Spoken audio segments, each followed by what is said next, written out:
extrait du livre Pouvoir illimité d'Anthony Robbins. Vous vous êtes déjà demandé ce qu'un Spielberg et un Springsteen pouvaient avoir en commun? Ce que partageaient John Kennedy et Martin Luther King pour toucher autant de monde d'une manière aussi profonde? Qu'est-ce qui place Ted et Tina Turner à part? Sans parler de Pete Rose ou de Donald Reagan. C'est la capacité de prendre des mesures efficaces pour réaliser leurs rêves. Mais qu'est-ce qui leur a permis de continuer, jour après jour, à mettre tout ce qu'ils possédaient dans tout ce qu'ils faisaient?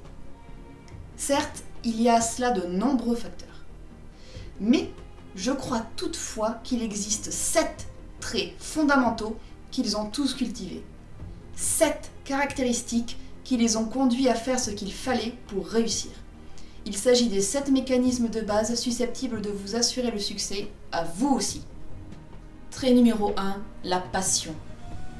Tous ces individus se sont découverts une raison dévorante, dynamisante, presque obsédante de faire plus, de se dépasser, de se surpasser même. Elle leur a donné l'énergie nécessaire pour capter leur vrai potentiel.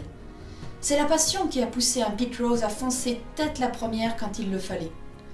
C'est la passion qui distingue les actions d'un Ted Turner de celles de tant d'autres. C'est la passion qui conduit des informaticiens à consacrer des années de labeur pour opérer des percées scientifiques qui ont permis à des hommes et des femmes de se lancer dans l'espace et d'en revenir. C'est la passion qui pousse certains à se coucher tard et se lever tôt. C'est de passion dont les gens ont envie dans leurs relations. La passion donne à la vie sa force, son sens et son piment. Pas d'aspiration grandiose sans passion, qu'il s'agisse de celle d'un athlète, d'un artisan, d'un artiste, d'un savant, d'un parent ou d'un homme d'affaires. Nous verrons plus loin, au chapitre 11, comment libérer la force intérieure qui fait naître la passion. Trait numéro 2, la conviction. Tous les ouvrages religieux de la planète parlent du pouvoir de la foi et de la conviction. Ce sont leurs convictions intérieures qui distinguent en grande partie ceux qui accomplissent une œuvre de ceux qui ne font rien. Les convictions que nous possédons sur ce que nous sommes et ce que nous pouvons devenir déterminent avec précision ce que nous serons. Si nous croyons à la magie, nous aurons une vie magique. Si nous pensons que notre vie est limitée, nous donnons aussitôt une réalité à ces limites. Ce que nous croyons vrai, ce que nous croyons possible devient vrai et possible. Ce livre vous fournit un moyen scientifique de transformer rapidement vos convictions afin qu'elles vous aident à réaliser vos désirs les plus chers. Beaucoup de gens sont passionnés, mais à cause des limites qu'ils croient leurs, ils n'agissent jamais de façon à ce que leurs rêves se réalisent. Les individus qui réussissent savent ce qu'ils veulent et ils ont la conviction qu'ils peuvent l'obtenir. Nous verrons en chapitres 4 et 5 ce que sont les convictions et comment s'en servir. Trait numéro 3, la stratégie. La passion et la conviction fournissent la force de propulsion qui conduit à la réussite. Mais cette force de propulsion ne suffit pas. Si c'était le cas, on se contenterait d'approvisionner les fusées en carburant et de les lancer à l'aveuglette dans l'espace. Outre le carburant, il faut une direction, la notion d'une progression logique. Pour réussir à atteindre notre but, nous avons besoin d'une stratégie. J'appelle stratégie la façon dont nous utilisons nos ressources. Quand Steven Spielberg a décidé de devenir cinéaste, il a tracé un itinéraire qui devait le conduire vers l'empire qu'il a décidé de conquérir. Il a déterminé ce qu'il désirait apprendre, qui il voulait rencontrer et ce qu'il devait faire. Il avait une passion et une conviction. Mais il avait aussi la stratégie qui devait lui permettre d'en tirer le meilleur profit. Donald Reagan a mis au point un certain nombre de stratégies de communication qu'il utilise de manière systématique pour obtenir ce qu'il désire. Tous les grands comiques, hommes politiques ou chefs d'entreprise savent qu'il ne suffit pas d'avoir des ressources pour réussir. Il faut utiliser ces ressources de la manière la plus efficace possible. Avoir une stratégie, c'est admettre que les meilleurs talents, les plus grandes ambitions doivent aussi trouver le meilleur chemin.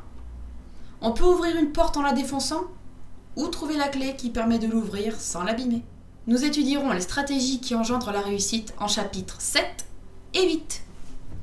Trait numéro 4, la clarté des valeurs. Quand on évoque les qualités humaines qui font un grand peuple, on pense au patriotisme, à la fierté, à la tolérance ou à l'amour de la liberté. C'est ce qu'on appelle ces valeurs. Les valeurs sont en effet les jugements fondamentaux d'ordre éthique, moral ou pratique que nous portons sur ce qui compte vraiment. Elles constituent un ensemble de convictions sur ce que nous jugeons bon ou mal dans notre vie, de raisons que nous nous donnons pour penser que la vie vaut d'être vécue.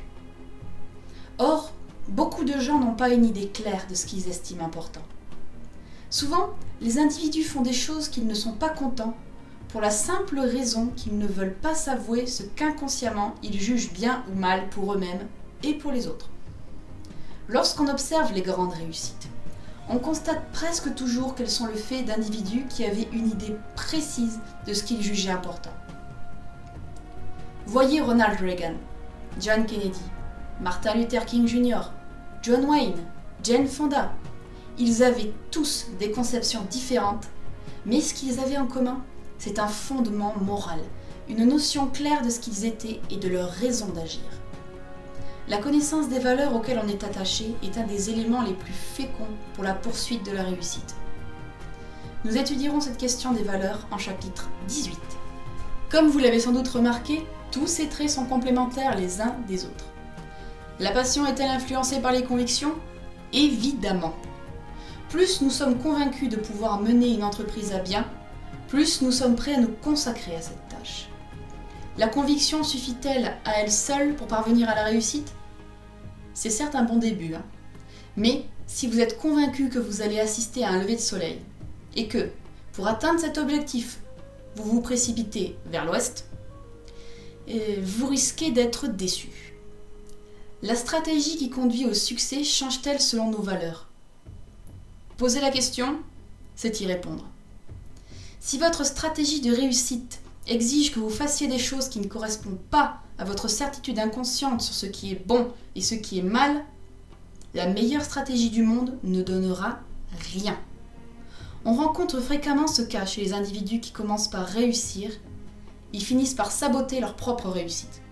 Le problème vient de ce qu'il existe un conflit intérieur entre les valeurs de l'individu et ses stratégies. De la même manière, les 4 éléments que nous venons d'examiner sont inséparables du trait numéro 5, l'énergie. L'énergie peut être cette façon rageuse et gaie de s'impliquer, comme un Bruce Springsteen ou une Tina Turner. Cela peut être le dynamique d'esprit d'entreprise, comme un Steve Jobs, ou alors un Ted Turner. Cela peut être la vitalité d'un Ronald Reagan ou d'une Katharine Hepburn. Il est en effet presque impossible de se diriger vers la réussite d'un pas nonchalant. Les gens qui réussissent profitent des occasions, ou alors ils les suscitent. Ils vivent comme s'ils étaient obsédés par l'éventualité qu'une occasion extraordinaire s'offre à eux chaque jour, et par l'idée que la seule chose dans tout le monde qui leur manque, c'est le temps. Il existe sur cette terre beaucoup de gens qui ont une passion à laquelle ils croient. Ils connaissent la stratégie qui permettrait de l'assouvir, et leur passion est en accord avec les valeurs auxquelles ils sont attachés. Mais il leur manque la vitalité physique nécessaire pour agir à bon escient. Une grande réussite est inséparable de l'énergie physique, intellectuelle et spirituelle qui permet de tirer le meilleur parti de ce que nous avons entre les mains. Au chapitre 9 et 10, nous découvrirons et apprendrons à utiliser des outils qui permettent d'augmenter immédiatement le ressort physique. Trait numéro 6, l'art de se lier. Presque tous les êtres qui réussissent ont en commun une extraordinaire capacité de se lier aux autres. Ce don d'entrer en relation avec les gens, quelle que soit leur origine sociale et leurs idées.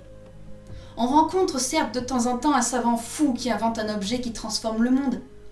Mais si ce génie passe le plus clair de son temps dans un désert de solitude, il réussira dans un domaine, mais il échouera dans beaucoup d'autres. Ceux qui ont connu de grandes réussites, les Kennedy, Luther King, Reagan, Gandhi, possèdent tous cette capacité de susciter des liens les unissant à des millions d'autres personnes. La plus grande réussite ne se produit pas sur la scène mondiale.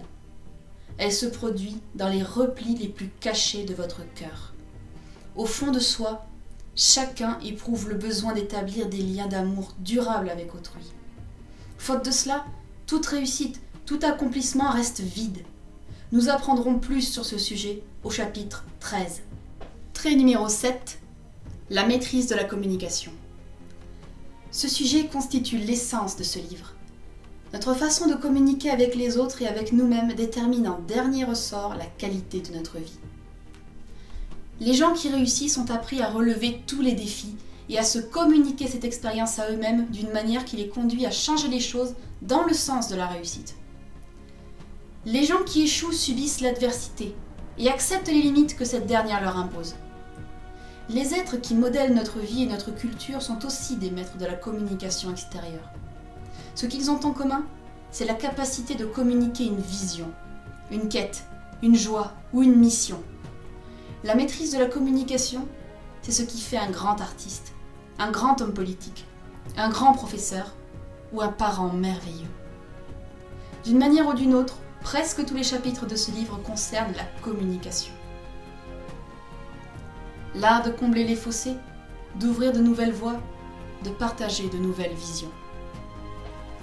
La première partie de cet ouvrage vous montrera comment prendre en charge et gérer votre esprit et votre corps avec une efficacité jamais atteinte auparavant. Nous travaillerons sur des facteurs qui touchent à la manière dont vous communiquez avec vous-même. Dans la deuxième partie, nous étudierons comment découvrir ce que vous attendez vraiment de la vie, comment communiquer plus efficacement avec les autres et comment être en mesure d'anticiper les types de comportements qu'adoptent systématiquement certaines catégories de personnes.